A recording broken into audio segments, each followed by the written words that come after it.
চব্বিশের জুলাই আগস্টে ছাত্র জনতার গণ অভ্যুত্থানে প্রতিবাদের ঘি ঢেলেছিল রয়েছে এমন নানা ঘটনা। মনে আছে নিশ্চয়ই পুলিশের এপিসিতে স্পর্ধিত এক ভঙ্গিতে রং দেয়া সেই যুবকের কথা, যার এমন প্রতিবাদ সাহস যোগায় স্বৈরাচারের বুকে পাল্টা আঘাত করতে। এপিসিতে রং দেয়া সেই যুবকের সাথে কথা বলে বিস্তারিত জানাচ্ছেন মাহবুবুর রহমান।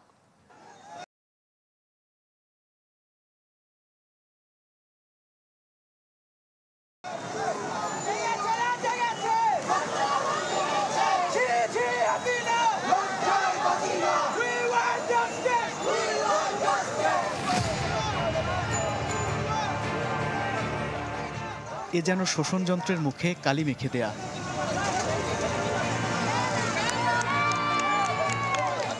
জুলাই যোদ্ধাদের দমাতে যে বিশেষ যান নিয়ে রাস্তায় নেমেছিল পুলিশ, সেটি নিয়ে সেদিন রীতিমতো ছেলে খেলায় মেতে উঠেছিলেন বেসরকারি বিশ্ববিদ্যালয় ইউল্যাবের শিক্ষার্থী সাদমান।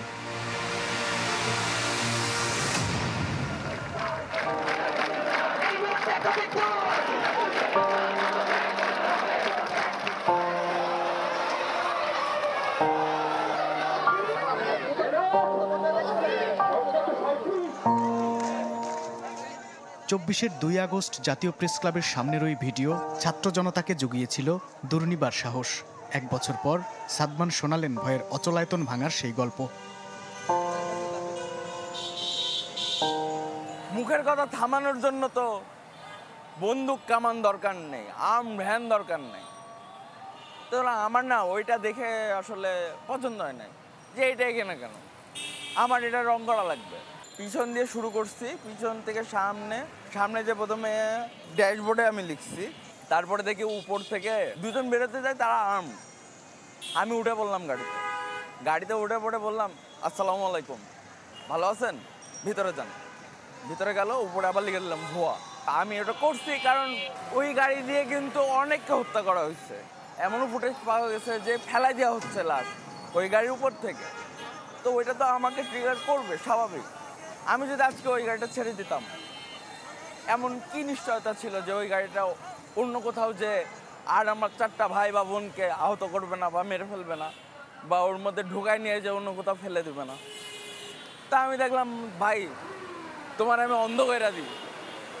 হাতে ছিল রং, উইন্ডশিল্ড পুরো রং করে দিলাম যাতে ও কিচ্ছু দেখতে না পায়।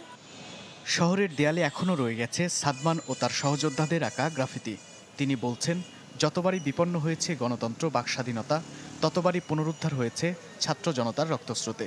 ভবিষ্যতেও সকল অনিয়মের বিরুদ্ধে দাঁড়াবে ছাত্ররাই।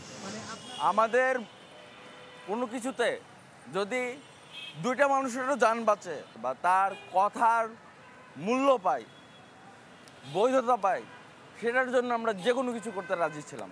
এদিক থেকে খবর আসতেছিল যে উত্তরা থেকে একটা ঢল আসতেছে, আর গণভবনের গেট খুলে দেওয়া হয়েছে। এবং নেটে যখন দেখলাম হার সাথে, তখন কনফার্ম হলাম যে ম্যাডাম গেছে গা। মানে মনে হলো যে একটা ভার, মানে মাথার উপর থেকে পৃথিবীর ভারটা নেমে গেল। আমরা শান্তিতে বাসায় ফিরতে পারবো, কোনো চিন্তা নেই, কেউ উঠায় নিয়ে যাবে না, রাস্তায় আবার যাইতে পারবো আরামসে, কোনো চাঁদাবাজি হবে না, কিছু হবে না। কিন্তু সিচুয়েশন, এখনকার সিচুয়েশন তা বলে না। এখনও আবার ঘুরে ফিরে কোথাও না কোথাও কোনো না কোনোভাবে ওই সেই অভ্যাসগুলো থেকে গেছে। স্বৈরাচার দেশ ছাড়লেও তার রেখে যাওয়া সংস্কৃতি গণ অভ্যুত্থানের আকাঙ্ক্ষা বাস্তবায়নে প্রধান বাধা বলে মনে করেন এই প্রতিবাদী তরুণ। মাহবুবুর রহমান, চ্যানেল 24, ঢাকা।